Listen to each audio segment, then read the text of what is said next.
আসসালামু আলাইকুম সবাইকে। আজকে আমরা যে ভিডিওটা কথা বলবো সেটা হচ্ছে ম্যাথ নিয়ে। তোমাদের মধ্যে অনেকের সমস্যা যে ভাই ম্যাথ পারি না, ম্যাথ করতে গেলে সমস্যা এই সেই হ্যান-ত্যান অনেক কিছু বলো আরকি আমাদেরকে। সো আজকে আমরা এটা নিয়ে আলোচনা করব যে তোমার ম্যাথমেটিক্সে কিভাবে তুমি সলভ করতে পারো। আসলে প্রথম কথা হচ্ছে যে আমরা ম্যাথ যেটা দেখি সেটা হচ্ছে আমাদের ইন্টারমিডিয়েট বলো, এসএসসি, এইচএসসি লেভেল ২ টা লেভেলেরই ম্যাথ হচ্ছে ৩ টা জায়গায় পাওয়া যায়। একটা হচ্ছে ম্যাথমেটিক্স যে সাবজেক্ট আছে গণিত, সেখানে ম্যাথ পাওয়া যায়, গণিতে গণিত, গণিতে অঙ্ক, ফিজিক্সে পাওয়া যায়, কেমিস্ট্রিতে পাওয়া যায়। আসলে ৩ টার জন্য ৩ রকমের অ্যাপ্রোচ হওয়া দরকার। তুমি ধরো ফিজিক্সের ম্যাথের জন্য যেটা করবা, ম্যাথমেটিক্সের জন্য সেটা করবা না অবশ্যই। ২ টা আলাদা, আলাদা বিষয়। আমরা এখানে মূলত ৩ টা সাবজেক্টেরই ম্যাথ কিভাবে করবে সেটা নিয়ে আলোচনা করব। ১ম এ কেমিস্ট্রি, ফিজিক্স, তারপর ম্যাথমেটিক্স, ঠিক আছে? আশা করি তোমরা ভিডিওটা তোমাদের কাজে আসবে। প্রথম কথা হচ্ছে how to solve math of chemistry. কেমিস্ট্রির যে ম্যাথগুলো আছে ওই ম্যাথগুলো আসলে অনেক সহজ, ইজি হয় আরকি। Very easy. এটা নিয়ে মানুষের এত বেশি প্যারা খাইতে হয় না। কেমিস্ট্রি ম্যাথগুলো করার জন্য তুমি কি করবা? জাস্ট ফর্মুলাটা শিখলেই হচ্ছে তোমার। আর এখানে এত বেশি কনসেপ্ট নাই আরকি। হঠাৎ, হঠাৎ একটু কঠিন, কঠিন কনসেপ্ট আসে যেগুলা তোমার এত কনসেপ্ট নাই। সো তুমি খালি দেখবা যে ফর্মুলা রিলেটেড ফর্মুলাটা যদি তুমি বুঝতে পারো তাহলেই দেখবা যে তোমার হয়ে যাবে। এখন কেমিস্ট্রির জন্য যেটা করতে হবে সেটা হচ্ছে কেমিস্ট্রির অনেক, অনেক কিছু আছে যেগুলো হচ্ছে রিঅ্যাকশনের সাথে রিলেটেড। রিঅ্যাকশনের সাথে রিলেটেড।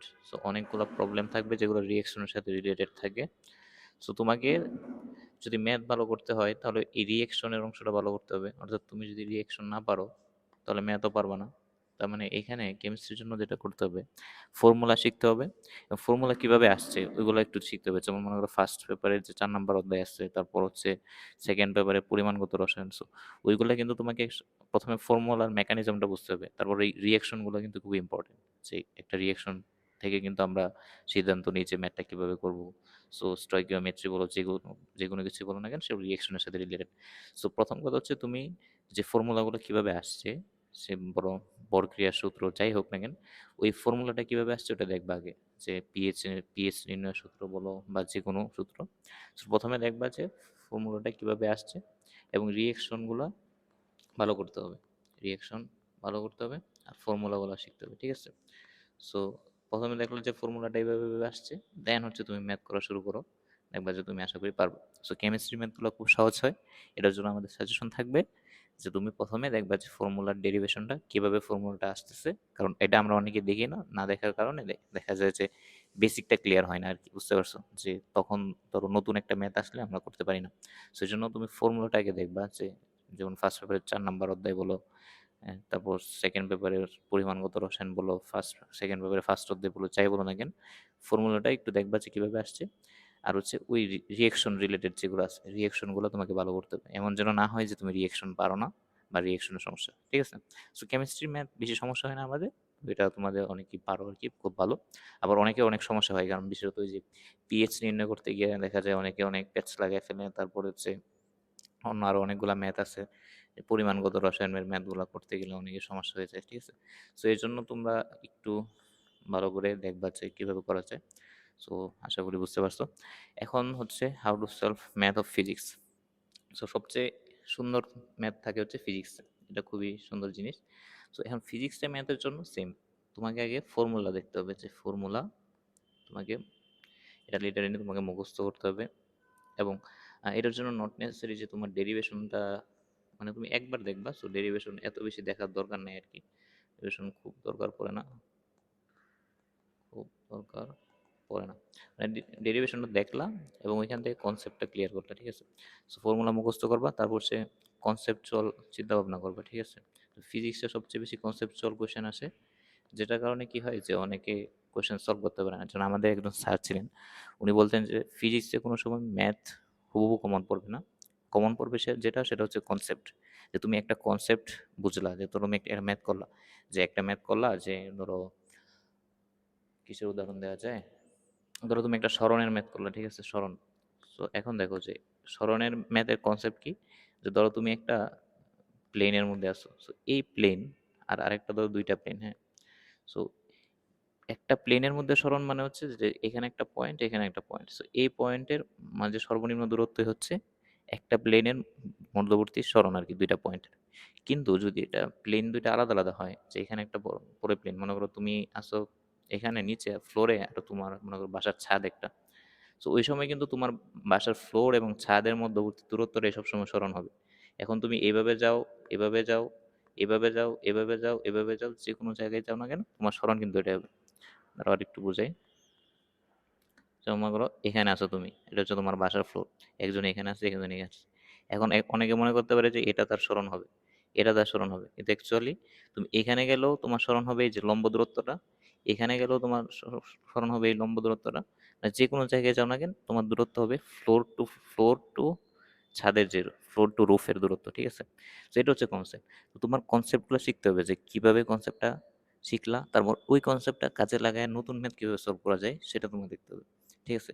সো ফিজিক্সের জন্য তুমি অবশ্যই ফর্মুলা মুখস্থ করলা, তারপর কনসেপ্টগুলো একটু ক্লিয়ার করলা, তারপর তুমি যে কোনো একটা বই, আমি বিশেষত ইসাক স্যারের বইটা ফলো করতে বলি। ইসাক স্যারের বইটা, তুমি ইসাক স্যারের বইয়ের যে উদাহরণের ম্যাথগুলো আছে, উদাহরণ মানে যেগুলার আনসার দেওয়া আছে ওইগুলো করবা।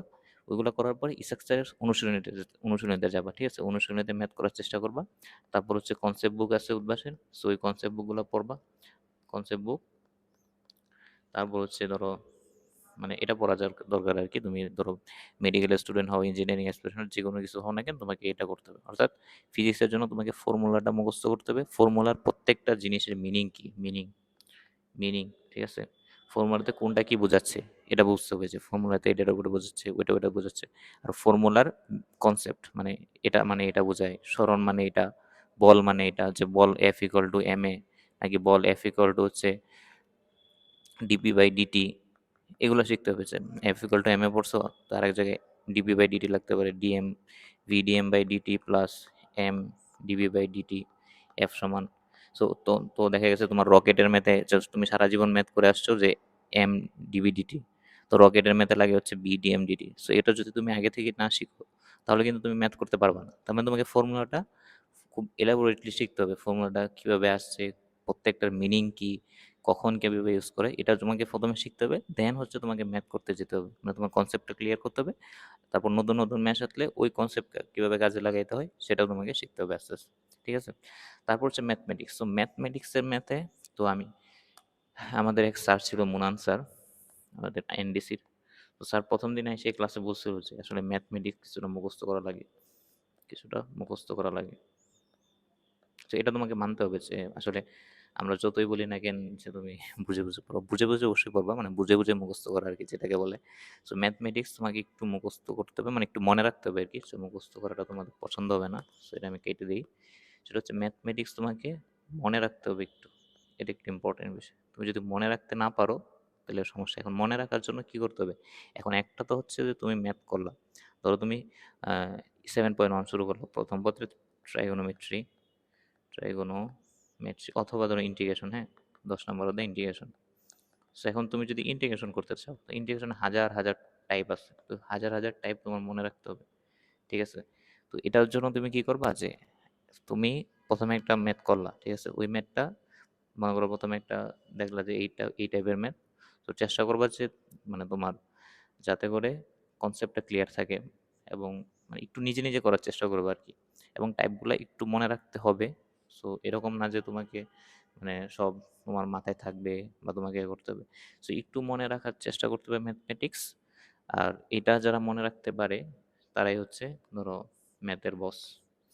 সো আমি এরকম বলতেছি না যে তুমি নতুন ম্যাথ পারবে না, তোমাকে নতুন ম্যাথও পারতে হবে, নতুন ম্যাথও পারতে হবে, প্লাস হচ্ছে কিছুটা মনেও রাখতে হবে, ঠিক আছে? সো এটার জন্য সেম, যেমন মনে করো তুমি ইন্টিগ্রেশন করতে যাচ্ছ, এখন ইন্টিগ্রেশন করতে গেলে তোমাকে অবশ্যই ইন্টিগ্রেশনের ফর্মুলাগুলো মনে রাখতে হবে, ফর্মুলাগুলো মুখস্থ। তারপর হচ্ছে তুমি টাইপগুলো দেখতেছো যে টাইপ কি কি টাইপের ম্যাথ আছে, সো এই টাইপটাকে তুমি রিলেট করতে পারতেছো কিনা এটা হচ্ছে ইম্পর্টেন্ট। তোমার এখন যদি তুমি ম্যাথে দুর্বল হও, ম্যাথে দুর্বল মানে তুমি হচ্ছে এখানে টাইপ রিলেট করতে পারতেছো না, যে তোমার টাইপের রিলেশনটা হচ্ছে না, যে আমি এই টাইপটা পড়ছি কিন্তু এটা আমি বুঝতে পারতেছি না যে এটা এই টাইপের, বুঝতে পারছো? যেমন মনে করো ইন্টিগ্রেশন অনেক থাকে sine x divided by sine x plus cos x, এটা যে নিয়মে করতে হয়। আরেকটা থাকে মনে করো এরকম sine x plus cos x, দুইটা আলাদা আলাদা নিয়ম, দুইটা আলাদা আলাদা টাইপ। তো তখন তোমার কি করতে হবে, ওই টাইপটা যখন তুমি দেখছো, দেখার পরে তোমাকে রিলেট করতে হবে যে এই টাইপের, ওটা ওই টাইপের, তারপর হচ্ছে এই প্রসেস আগাইতে হবে। বুঝতে পারছো? এখানে তোমার মানে ফিজিক্সের ক্ষেত্রে যেটা হইতো, ম্যাথের ক্ষেত্রে কিন্তু ওইটা না। ফিজিক্সের জন্য কি হয় যে মানে ফর্মুলা তুমি শিখলা, ফর্মুলার কোনটার মিনিং কি, কনসেপ্ট শিখলা, নতুন নতুন ম্যাথ আসলেও তুমি করতে পারবে। আর এখানে তোমার কি করতে হবে, টাইপগুলো বুঝতে হবে যে এরকম এরকম থাকলে এই প্রসেসে করতে হয়, এটা থাকলে ওই প্রসেসে করতে হয়। তারপর যদি নতুন ম্যাথ আসে তখন হচ্ছে তোমাকে ওই টাইপের সাথে একটু রিলেট করতে হয় যে এটা এই টাইপের হইতে পারে, ওটা ওই টাইপের হইতে পারে, দেন তোমার করতে হবে। তো আশা করি বুঝতে পারছো। সো ম্যাথের জন্য তোমাদের ম্যাথ অনেক সমস্যা হয়। সো আমি রিকমেন্ড করব, যদি তুমি ম্যাথে খুব বেশি দুর্বল হয় তাহলে এসি আহমেদ স্যারের বইটা পড়বা। এসি আহমেদ স্যারের বইটা অনেক সুন্দর করে লেখা আছে। আর তোমার যদি ইঞ্জিনিয়ারিং টার্গেট হয় তাহলে কেতাবুদ্দিন পড়তে পারো। কেতাবুদ্দিন স্যারের বই একটু সমস্যা, মানে হচ্ছে অনেক অগোছালো লেখা থাকে আর কি, অনেক কঠিন ম্যাথ থাকে, সহজ ম্যাথ কঠিন ম্যাথ, কিন্তু এস ইউ আহমেদ স্যারের বইটা অনেক সহজ করে লেখা আছে। তুমি এস ইউ আহমেদ স্যারের বইটা নিলা, ধরো হচ্ছে 3.1 করতেছো। তো প্রথম কথা হচ্ছে তুমি আগে দেখবা যে তোমার উদাহরণে কি কি আছে, উদাহরণগুলো দেখলাম। সো উদাহরণের বেসিসে দেখবা যে উদাহরণের বেসিসে তোমার হচ্ছে প্রত্যেকটা মানে অনেকগুলা ম্যাথ আছে তোমার অনুশীলনীতে। 7.1 বলো, তারপরে হচ্ছে তোমার বলো, ইন্টিগ্রেশন বলো, ডিফারেন্সিয়েশন বলো, সব কিছু। সো তুমি ম্যাথের ধরো একটা অধ্যায়, ধরো আমি একটা অধ্যায় পড়তেছি 10 ইন্টিগ্রেশন কীভাবে বলবো, ধরো 10.1 শুরু করছো বা 9.1 শুরু করছো, তো 9.1-এর প্রথমে এক্সাম্পলগুলো পড়ো। এক্সাম্পলের যতগুলো ফর্মুলা আছে প্লাস যতগুলো টাইপ আছে ওইগুলো তুমি একেবারে আত্মস্থ করো। দেন হচ্ছে তুমি অনুশীলনীতে যাও। অনুশীলনীতে গিয়ে দেখো তুমি নিজে নিজে পারো কিনা। প্রথমে তুমি নিজে নিজে করবা, নিজে নিজে চেষ্টা করবা প্রত্যেকটা ম্যাথ 1 মিনিট 2 মিনিট করে। যদি না পারো হালকা করে সলিউশন দেখবা, সলিউশন দেখে তারপর করবা 1-2 বার। তারপর কি করবা যে আবার মনে করবা। সো এখন তুমি কি করবা যে যখন সলিউশন করবা তখন মনে করো তুমি এই একটা ধরো সাত 7 নাম্বার ম্যাথ, এখানে একটা দুইটা তিনটা চারটা পাঁচটা আছে। তো তুমি এটা পাশে করে লিখে রাখো হচ্ছে এটা এই কনসেপ্টের, মানে এটার কনসেপ্টটা এটা ছিল, এই ফর্মুলাটা এটা ছিল। ঠিক আছে? যদি তুমি এটা লিখে রাখো তাহলে তোমার দেখবো অনেকদিন মনে থাকবে। তো আশা করি বুঝতে পারছো। আসসালামু আলাইকুম।